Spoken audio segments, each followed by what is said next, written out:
Welcome to Ramana's Eduzone YouTube channel. ఇంకా ఈ ఛానల్ని ఎవరైనా సబ్స్క్రైబ్ చేయకపోతే దయచేసి సబ్స్క్రైబ్ చేసుకోగలరు. సో ఈ వీడియోలో మనము సస్టైనబుల్ డెవలప్మెంట్ అండ్ ఎన్విరాన్మెంట్ ప్రొడక్షన్లో భాగంగా పర్యావరణానికి సంబంధించినటువంటి భారత రాజ్యాంగంలో ఆర్టికల్ గురించి, అదేవిధంగా ఈ పర్యావరణం సంబంధించినటువంటి కొన్ని ముఖ్యమైనటువంటి చట్టాలను ఎగ్జామినేషన్ పాయింట్ ఆఫ్ వ్యూలో చర్చించుకుందాం. అందులో భాగంగా మనం గమనించినట్లయితే మొదటి కాన్సెప్ట్ ఏంటిది, మొదటి కాన్సెప్ట్ సరికి రాజ్యాంగ పరిరక్షణ కొరకు భారత రాజ్యాంగ సవరణలు, భారత రాజ్యాంగ ప్రకటన కానీ గమనించినట్లయితే మనకు 42వ రాజ్యాంగ సవరణ ద్వారా, అంటే 42వ రాజ్యాంగ సవరణ ద్వారా 1976లో పర్యావరణ పరిరక్షణ కోసము 2 ఆర్టికల్స్ను తీసుకొని రావడం జరిగింది. అందులో భాగంగా మనకేందంటే డిపిఎస్పి అంటే మనకు ఆదేశిక సూత్రాలు ఉన్నటువంటి ప్రకరణ 48, అంటే ఆర్టికల్ 48A ప్రకారము అడవులు, అదేవిధంగా వన్యప్రాణులు రక్షించే, అదేవిధంగా పెంపొందించే బాధ్యత రాజ్యానిదే. అంటే మనకు ఇక్కడ మనం బాగా గుర్తుపెట్టుకోవాల్సిన విషయం ఏంటంటే 1976లో తీసుకొచ్చినటువంటి 42వ రాజ్యాంగ సవరణ ద్వారా ఆర్టికల్ 48Aని తీసుకుని రావడం జరిగింది. ఈ 48 అనగానే మనకు డిపిఎస్పి గుర్తురావాలి, అంటే ఆదేశిక సూత్రాలు, అంటే రాజ్యం చేయవలసినటువంటి పనుల గురించి తెలియజేసేదే ఈ డిపిఎస్పిగా మనం గుర్తుపెట్టుకోవాలి. అంటే ఇక్కడ 48A ఏం చెప్తుంది, అడవులు అదేవిధంగా వన్యప్రాణులను రక్షించే, పెంపొందించే బాధ్యత రాజ్యానిదే అని తెలియజేస్తుంది. నెక్స్ట్ వచ్చేసరికి మనకు ఈ 1976లోనే 42వ రాజ్యాంగ సవరణ ద్వారా తీసుకొచ్చినటువంటి ఫండమెంటల్ డ్యూటీస్లో భాగంగా మనకు ఆర్టికల్ 51AG చాలా ఇంపార్టెంట్. ఇక్కడ 51AG సహజ పర్యావరణమును, అంటే మనకేంటి అవి అడవులు అవ్వచ్చు, సరస్సులు అవ్వచ్చు, అదేవిధంగా వన్యప్రాణులు సంరక్షించడం ప్రతి పౌరుని యొక్క బాధ్యతగా మనము తీసుకోవాల్సినటువంటి అవసరం ఇక్కడ అంతనే. ఇక్కడ మనం బాగా గుర్తుపెట్టుకోవాల్సిన విషయం ఏంటంటే పర్యావరణ పరిరక్షణ కొరకు మన భారత రాజ్యాంగంలో ఆర్టికల్స్ వచ్చేసరికి 2 గుర్తుపెట్టుకోవాలి. ఒకటోసరికి 48A. ఈ 48A అంటే ఇది ఆదేశిక సూత్రాలు ఉన్నట్టుగా మనం గుర్తుపెట్టుకోవాలి. అదేవిధంగా 51AG ఈ 2 కూడా భారత రాజ్యాంగంలో పర్యావరణ పరిరక్షణ కొరకు ఉన్నటువంటి ఆర్టికల్స్ అదేవిధంగా ఈ రెండు ఆర్టికల్స్ను 1976లో చేసినటువంటి 42వ రాజ్యాంగ సవరణ ద్వారా తీసుకొచ్చినట్లుగా మన ఎగ్జామినేషన్ పాయింట్ ఆఫ్ వ్యూలో గుర్తుపెట్టుకోవాలి. నెక్స్ట్ కానీ గమనించినట్లయితే పర్యావరణ పరిరక్షణ కొరకు ఉన్నటువంటి చట్టాలు మనం గమనించినట్లయితే ఫస్ట్ జాతీయ అటవీ విధానం. దీన్ని మనం ఏమంటామంటే నేషనల్ ఫారెస్ట్ పాలసీని ఎప్పుడు తీసుకొచ్చారు, మనకు 1952లో తీసుకొచ్చారు. అంటే ఈ 1952లో తీసుకొచ్చినటువంటి నేషనల్ ఫారెస్ట్ పాలసీ ప్రకారము భారతదేశంలో సగటు అటవీ శాతం ఎంత ఉండాలి, చాలా ఇంపార్టెంట్. ఎంత ఉండాలంటే 33.3% ఉండాలి. చాలా ఇంపార్టెంట్. ఇది గతంలో చాలాసార్లు కూడా అడగడం జరిగింది. కాబట్టి అంటే మనకు జాతీయ అటవీ విధానము 1952 ప్రకారము మన భారతదేశంలో మొత్తము ఎంత శాతము సగటు అటవీ శాతం ఉండాలంటే 33.3% అని గుర్తుపెట్టుకోవాల్సినటువంటి అవసరం ఇక్కడ అంతా ఉంది. నెక్స్ట్ వచ్చేసరికి భారతదేశంలో మొట్టమొదటిసారిగా జాతీయ అటవీ విధానం ఎప్పుడు తీసుకొచ్చారు, బ్రిటిష్ వారి కాలంలో 1894 తీసుకొని వచ్చినట్లుగా మనం గుర్తుపెట్టుకోవాలి.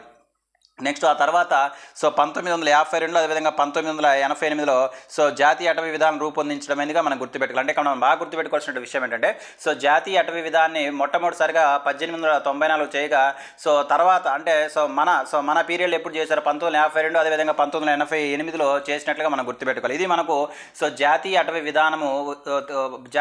విధానం గురించి మనం గుర్తుపెట్టుకోవాల్సిన కొన్ని ముఖ్యమైన అంశాలు. నెక్స్ట్ కానీ గమనించినట్లయితే వన్యప్రాణి సంరక్షణ చట్టం అండి. ఈ వన్యప్రాణి సంరక్షణ చట్టం ఎప్పుడు తీసుకొచ్చారు, 1972లో తీసుకొచ్చినట్లు మనం గుర్తుపెట్టుకోవాలి. ఇక్కడ వైల్డ్ లైఫ్ ప్రొటెక్షన్ యాక్ట్ ఎప్పుడు తీసుకొచ్చారు, 1972లో తీసుకొచ్చినట్లు మనం గుర్తుపెట్టుకోవాలి.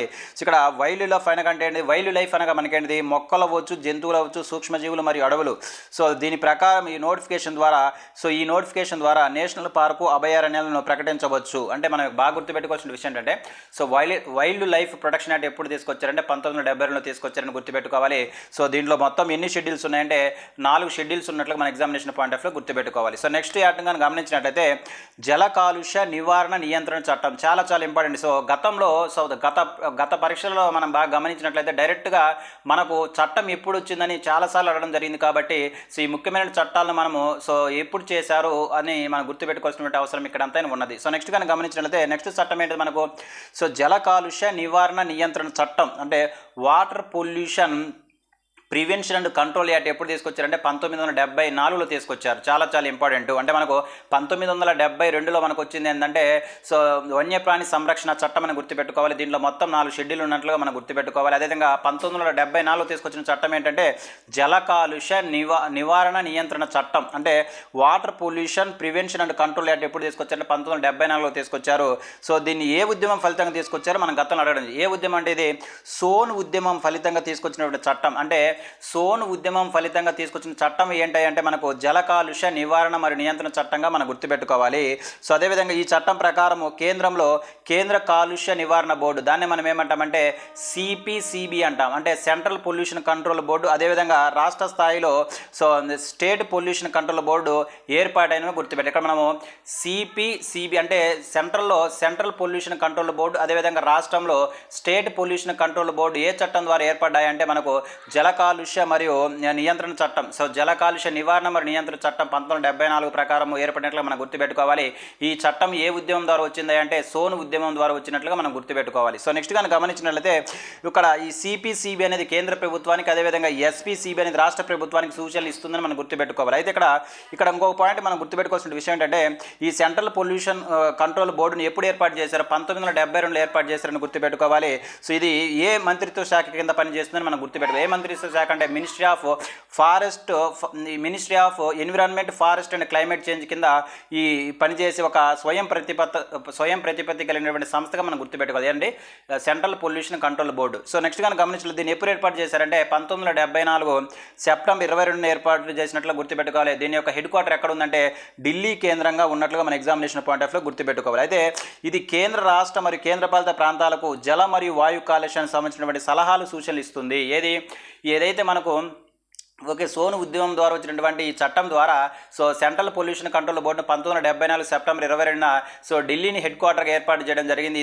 ఇది సెంట్రల్కి, అదేవిధంగా స్టేట్కి, అదేవిధంగా సో యూనిటరీ టెరిటరీకి సంబంధించినటువంటి ప్రాంతాలకు సంబంధించినటువంటి జల మరియు వాయు కాలుష్యానికి సంబంధించినటువంటి సలహాలు సూచనలు ఇస్తుందని మనం గుర్తుపెట్టుకోవాల్సినటువంటి అవసరం ఇక్కడ అంతా. సో ఇది మనకు 1974 తీసుకొచ్చినటువంటి జల కాలుష్య నివారణ మరియు నియంత్రణ చట్టానికి సంబంధించి కొన్ని ముఖ్యమైనటువంటి అంశాలు. సో నెక్స్ట్ కానీ గమనించినట్లయితే జల సుంక చట్టం చాలా important. So water chess act అంటాం. సో వాటర్ చెస్ యాక్ట్ ఎప్పుడు తీసుకొచ్చారు? 1977లో తీసుకొచ్చారు. ఓకే, సో దీని ప్రకారం జల వనరుల వినియోగానికి సంబంధించి కొంత చెస్సును సో చెల్లించాలి. ఈ సుంకం కాలుష్య నివారణకు అత్యంత సమర్థవంతమైన సాధనంగా ఉపయోగపడుతుందని గుర్తుపెట్టుకోవాలి. ఇక్కడ మనకు సో వాటర్ చెస్ యాక్ట్ ఎప్పుడు వచ్చిందంటే 1977లో వచ్చినట్లుగా మనం గుర్తుపెట్టుకోవాలి. సో నెక్స్ట్ కానీ గమనించినట్లయితే సామాజిక అడవుల చట్టం. సో దీన్నే మనం ఏమంటామంటే సోషల్ ఫారెస్ట్రీ యాక్ట్ అంటాం. సో దీన్ని ఎప్పుడు తీసుకొచ్చాము? 1978లో తీసుకొచ్చాము. చాలా చక్కగా ఉపయోగపడుతుంది. మనకు గతంలో ఈ బిట్ అడగడం జరిగింది. అంటే సామాజిక అడవులు అనే పదాన్ని మొట్టమొదటిసారిగా ఎవరు వాడారో మనం గుర్తుపెట్టుకోవాలి. ఎవడు వాడాడో 1976లో నేషనల్ కమిషన్ అగ్రికల్చర్ అనే వారు ప్రతిపాదించడం జరిగింది. చాలా ఇంపార్టెంట్. ఇక్కడ మనకు సామాజిక అడవులు అంటే సోషల్ ఫారెస్ట్రీ చట్టం ఎప్పుడు వచ్చింది? 1978లో వచ్చింది. అయితే ఈ సోషల్ ఫారెస్ట్రీ అనే వర్డ్ మొట్టమొదటిసారిగా 1976లో so National Commission on Agriculture అనే సంస్థ వాడినట్లుగా మన ఎగ్జామినేషన్ పాయింట్ ఆఫ్ లో గుర్తుపెట్టుకోవాలి. సో నెక్స్ట్ చట్టం ఏంటి? మనకు అటవీ చట్టం. దీన్నే మనం ఏమంటామంటే ఫారెస్ట్ యాక్ట్ అంటాం. సో దీన్ని ఎప్పుడు తీసుకొచ్చారు? 1980లో తీసుకొచ్చినట్లుగా మనం గుర్తుపెట్టుకోవాలి. సో అయితే భారతదేశంలో మొట్టమొదటిసారిగా అటవీ చట్టాన్ని ఎప్పుడు తీసుకొచ్చారంటే 1920లో తీసుకొచ్చారు వచ్చినట్లుగా గుర్తుపెట్టుకోవాల్సిన అవసరం ఇక్కడ అంతైనా ఉన్నది. సో నెక్స్ట్ ఈ 1980లో తీసుకొచ్చినటువంటి అటవీ చట్టానికి 1988లో సవరణలు జరిగినట్లు మనం గుర్తుపెట్టుకోవాలి. నెక్స్ట్ చట్టం గమనించినట్లయితే వాయు కాలుష్య నివారణ నియంత్రణ చట్టం, air pollution prevention and control act ఎప్పుడు తీసుకొచ్చారంటే 1981లో తీసుకొచ్చారు. చాలా ఇంపార్టెంట్. గతంలో ఒకసారి మీరు ప్రీవియస్ క్వశ్చన్ కానీ గమనించినట్లయితే డైరెక్ట్గా చట్టం ఇచ్చి ఇయర్ అడిగినట్లుగా మన ఎగ్జామినేషన్ పాయింట్లో గుర్తుపెట్టుకోవాలి. ఈ ఏరియాలో ఖచ్చితంగా ఒక బిట్ ఉంటుందని మన ఎగ్జామినేషన్ పాయింట్ ఆఫ్ లో గుర్తుపెట్టుకోవాల్సిన అవసరం ఇక్కడ అంతైనా ఉన్నది. సో మనం ఏ చట్టం గురించి మనం డిస్కస్ చేస్తున్నామో సో వాయు కాలుష్య నివారణ మరియు నియంత్రణ చట్టం ఎప్పుడు తీసుకొచ్చారంటే 1982లో తీసుకొచ్చారు. సో నెక్స్ట్ చట్టాన్ని గమనిస్తే సో పర్యావరణ పరిరక్షణ చట్టం చాలా ఇంపార్టెంట్. దీన్ని ఎన్విరాన్మెంట్ ప్రొటెక్షన్ యాక్ట్ అంటారు. ఎప్పుడు తీసుకొచ్చారు? 1986లో తీసుకొచ్చారు. చాలా ఉపయోగపడుతుంది మనకు. అంటే పర్యావరణ పరిరక్షణ చట్టాన్ని ఎప్పుడు తీసుకొచ్చారంటే 1986లో తీసుకొచ్చారని మనం గుర్తుపెట్టుకోవాలి. సో ఈ చట్టాన్ని రావడానికి ప్రధాన కారణం ఏమిటంటే 1972లో జరిగినటువంటి స్టాక్ హోమ్ సదస్సు. చాలా ఇంపార్టెంట్ మనకు. సో 1972 72లో సో ప్రపంచంలోనే మొట్టమొదటిసారిగా పర్యావరణానికి సంబంధించినటువంటి ఒక సదస్సు జరిగింది. దాన్ని స్టాక్ హోమ్ సదస్సు అంటారు. ఇది ఎప్పుడు జరిగిందంటే 1975 జూన్ 5వ తారీఖున జరిగింది. సో ఈ సందర్భంగా మనకు ఈ సందర్భంగా అంటే ఈ ఈ ఈ ఈ సదస్సు సందర్భంగా మనం తీసుకొచ్చిన చట్టమే 1980లో వచ్చినటువంటి పర్యావరణ పరిరక్షణ చట్టంగా మనం గుర్తుపెట్టుకోవాల్సినటువంటి అవసరం ఇక్కడ అంతైనా ఉంది. అయితే ఇక్కడ మనం చిన్న కాన్సెప్ట్ యూజ్ చేసుకోవాలి. దాన్ని మనం ఏమంటామంటే ఎకో సెన్సిటివ్ జోన్స్ అంటాం. అంటే ఇక్కడ మనకు జీవావరణ సున్నిత మండలం అంటాం. దీన్ని ఏమంటామండి?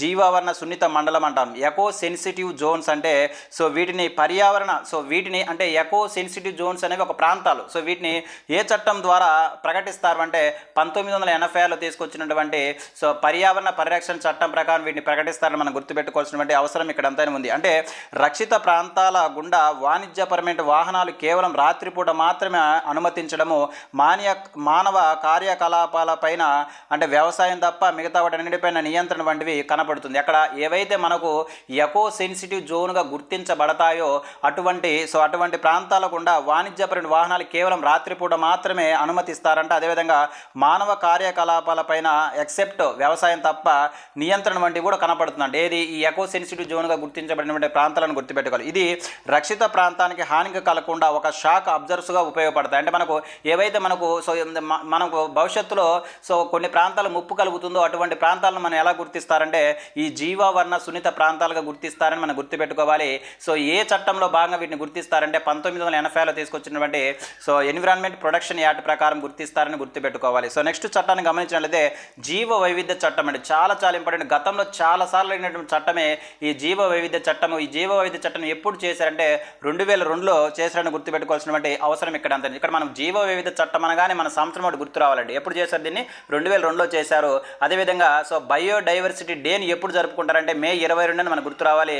అదేవిధంగా బయోడైవర్సిటీ సంబంధించినటువంటి ఇయర్ని మనం ఏది చెప్పుకుంటామంటే 2010 అని చెప్పుకుంటాం. అదేవిధంగా బయోడైవర్సిటీ సంబంధించినటువంటి దశాబ్దాన్ని ఏమంటామంటే 2011 నుంచి 2020 మధ్య ఉన్నటువంటి ఈ దశాబ్దాన్ని ఏమంటారంటే బయోడైవర్సిటీ దశాబ్దము అంటాం. దశాబ్దం వచ్చేసరికి మనకు 2011 నుంచి 2020.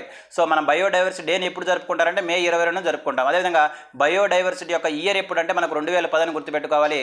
బయోడైవర్సిటీ యొక్క చట్టం ఎప్పుడు చేశారంటే 2002లో చేసినట్లుగా మన ఎగ్జామినేషన్ పాయింట్ ఆఫ్ వ్యూ గుర్తుపెట్టుకోవాల్సినటువంటి అవసరం ఇక్కడ అంతైనా ఉన్నది. నెక్స్ట్ కానీ గమనించినట్లయితే ఈ జీవ వైవిధ్య చట్టము అమలు అనేది మూడు అంచెలలో జరుగుతుందండి. ఒకటి ఏంటంటే జాతీయ స్థాయిలో నేషనల్ బయోడైవర్సిటీ అథారిటీ ద్వారాను, అదేవిధంగా రాష్ట్ర స్థాయిలో రాష్ట్ర బయోడైవర్సిటీ బోర్డుగాను, అదేవిధంగా స్థానిక స్థాయిలో జీవ వైవిధ్య నిర్వహణ కమిటీగాను జరుగుతుంది. అంటే మనకు ఈ బయోడైవర్సిటీ అనే చట్టము 3 దశలలో అమలు అవుతుందని మనం గుర్తుపెట్టుకోవాలి.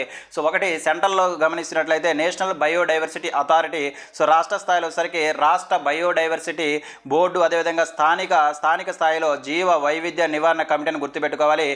మన ఏపీలో మనకు రాష్ట్ర బయోడైవర్సిటీ బోర్డుని ఎప్పుడు ఏర్పాటు చేశారంటే 2006లో ఏర్పాటు చేసినట్లుగా మనం ఎగ్జామినేషన్ పాయింట్ ఆఫ్ వ్యూలో గుర్తుపెట్టుకోవాలి. ఈ చట్టం ప్రకారం జాతీయ రాష్ట్ర వైవిధ్యత నిధి ఏర్పాటైనవి. అంటే మనకు ఏ చట్టం ప్రకారం మనకు ఒక నేషనల్లో జాతీయ, అదేవిధంగా రాష్ట్రంలో రాష్ట్ర జీవ వైవిధ్య నిధి ఏర్పాటైనవంటే ఈ జీవ వైవిధ్య చట్టం 2002 ప్రకారం అని గుర్తుపెట్టుకోవాలి. నెక్స్ట్ కానీ గమనించినట్లయితే నెక్స్ట్ మనం ఏం చెప్పుకుందామంటే జాతీయ జీవ వైవిధ్య సాధికారత సంస్థ. దీన్నే మనం ఏమంటామంటే నేషనల్ బయోడైవర్సిటీ అథారిటీ అంటాము. ఈ చట్టం ప్రకారము జాతీయ జీవ వైవిధ్య సాధికార సంస్థ 2003 అక్టోబర్ 1న చెన్నై కేంద్రంగా ఏర్పాటైంది. చాలా ఇంపార్టెంట్. ఇది గతంలో చాలాసార్లు రిపీట్ అయినటువంటి బిట్. అంటే మనకు ఇప్పుడే మనం చెప్పుకున్నాము జీవ వైవిధ్య చట్టం ఎప్పుడు తీసుకొచ్చారు? 2002లో తీసుకొచ్చారు. ఈ జీవ వైవిధ్య చట్టం ప్రకారము 2003 అక్టోబర్ 1న మనకి ఏం ఏర్పడిందంటే నేషనల్ బయోడైవర్సిటీ అథారిటీ ఏర్పడిందని గుర్తుపెట్టుకోవాలి. దీనికి చైర్మన్గా ప్రస్తుతం ఎవరు పనిచేస్తారంటే ప్రస్తుతం ఎవరైతే ప్రధానమంత్రి ఉంటారో ఆ ప్రధానమంత్రి ఈ నేషనల్ బయోడైవర్సిటీ అథారిటీకి చైర్మన్గా వ్యవహరిస్తారని మన ఎగ్జామినేషన్ పాయింట్ ఆఫ్ వ్యూలో గుర్తుపెట్టుకోవాలి. నెక్స్ట్ వచ్చేసరికి రాష్ట్ర వైవిధ్య నెక్స్ట్ ఏంటి చెప్పుకున్నాం మనము? రాష్ట్ర జీవ వైవిధ్య బోర్డు. ఈ రాష్ట్ర జీవ వైవిధ్య బోర్డును ఆంధ్రప్రదేశ్ ప్రభుత్వము 2006లో ఏర్పాటు చేసినట్లుగా మనం గుర్తుపెట్టుకోవాల్సినటువంటి అవసరం ఇక్కడ అంతైనా ఉంది. ఇవి మనకు పర్యావరణానికి సంబంధించి భారత రాజ్యాంగంలో ఉన్నటువంటి ఆర్టికల్తో పాటు పర్యావరణానికి సంబంధించి మనకి ఎగ్జామినేషన్ పాయింట్ ఆఫ్ వ్యూలో రావడానికి అవకాశం ఉన్నటువంటి ముఖ్యమైన చట్టాలుగా మనం అందరం కూడా గుర్తుపెట్టుకోవాలి. Thank you.